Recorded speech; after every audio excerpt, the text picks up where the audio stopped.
Hello everybody, Richard Payne here from Unbreakable to Slow Burn. Episode 8 is my YouTube series. I'm an expert on mental toughness. English channels, sports, relationships, dying wives, dying fiancés, caregiver. There's no problem I couldn't help you with. I've worked with drug addicts, alcoholics, love addictions, anything you think you need to help you kickstart your life again, I can help. And let me. So let me introduce you to the topic of the show today, how I rewired my mindset. Step by step. The intro to all this is no switch flipped. There wasn't a sudden epiphany or a quick action or about a guffle or anything. If I want to be a better person, I'm mentally tough. What it was all about was three things: repetition, pain, and structure. Now, I'm one of the most unstructured people on the planet. Doesn't mean I'm not structured, but what I have to start working out, I can be a crazy guy, I can be a bohemian, I can be a gypsy out there in the marketplace. But inside me, there's some things that have to change. If I wanted to get rid of my stutter, improve my hearing, get rid of this mind talk in my head, this mantra, I had to shift something. What I had to shift, no switch flipped, was my repetition, the pain, and structure. Repetition. Now, one of the things I took up simply in life, being doubly deaf, it's bloody difficult to be out there doubly deaf in education and mix in society freely. I had to learn how to listen, even via being deaf. But the best way I could listen better was by reading, learning books. I had to improve my structure in my mind. So when I did hear people, I could start to make sense of what they were saying. I knew what the meaning of the word was, the history of the word. Now my intelligence went up just because I'm that alone. I improved myself. Yes, I do find word of the day, but I do read 30 pages of text of a learning book every day. That's my repetition. That's the mental stimulation, and then the physical stimulation. Go to the gym, go for a bike ride. That's all my invisible stuff. Whenever someone meets me, they kind of think I'm a little bit interesting because I can grab hold of what they're talking about. Along the way, when technology helped me with my hearing aids, all that preparation built on. Now, I had a deficit of life, deaf and asthma.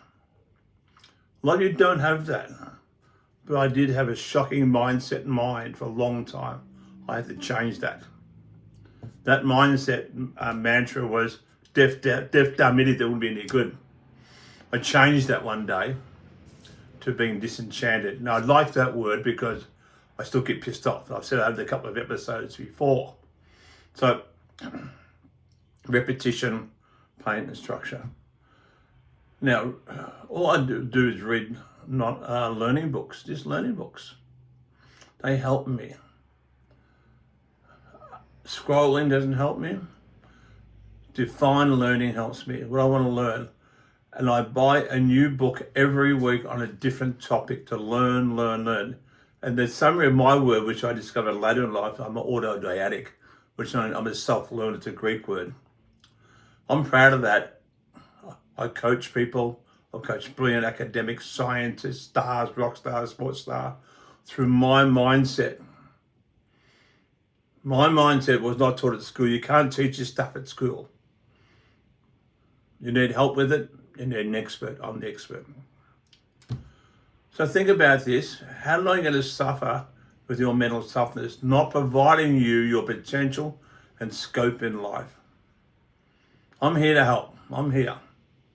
Don't worry about if my production, my screen's not wide to wide. That's a slow burn, because life's a slow burn. It doesn't happen fast. You've got to learn it. You've got to teach it. Be someone about it. If I can help, I will. My email address, richard@pinpointfocus.com. pinpointfocus.net. Richard at pinpointfocus.net. Now, the outro of this, if you want to change your life, it's not what you do in front of others, such as showing off. You've got to master things when no one's watching. Example, when I go down and have my coffee in the morning, I said the locals, but I've got a book in my hand. Some people ask me what my book is about, but I don't do it for them. I do it for me and my reading, my 10 to 15 pages of reading. Do that 7 times a week. You've read 150 pages of something new. At the time, I don't know what to do with it. I'm reading and I'm absorbing, and I don't know if I'm making a discovery, but it's interesting when it's something I need. There's something in the deep, dark past of my mind from reading and reading will conjure up, will rise up. And I have no idea where it comes from. I have no idea where I read it. I couldn't even resource it back for you. But it helps me. The reading. Not scrolling, reading. Not fiction books, non-fiction. That's what I do. 71, I'm as excited, as stimulated as ever before in my life. Now, while no one's watching, what else I do? I go to the gym. I ride my push bike. That's my mental fitness and my physical fitness. I have a plan for all my other things where I'm going to add value. Adding value to others, that's quite tough to do. I'm here to be nice, I want to add value. If I can't add value, I don't. And it's even more satisfying when I don't have to add value. I'm clear about that. But then I don't go get busy and deflate myself. So I'm very careful where my energy goes. So I want to rewire your mindset. Think about where your energy goes. If you're looking for gratitude for what you do, you're in the wrong place. Expecting gratitude, you're in the wrong place. So the heading was, how do I rewire my mindset step by step? My intro line was no switch flipped. It was repetition, pain, and structure. Gave you the clues about my learning autodidactic. You do these things when you want to change, when no one's looking. How you are going to improve yourself and add value to yourself every bloody day. I can help you. If you're not sure how to get started and I can understand your learning style, I can find your learning style very quickly. Richard at pinpoint.net, Richard at pinpointfocus.net. I can help you. All the best. Contact me. I'll be on YouTube. Thank you. All the best.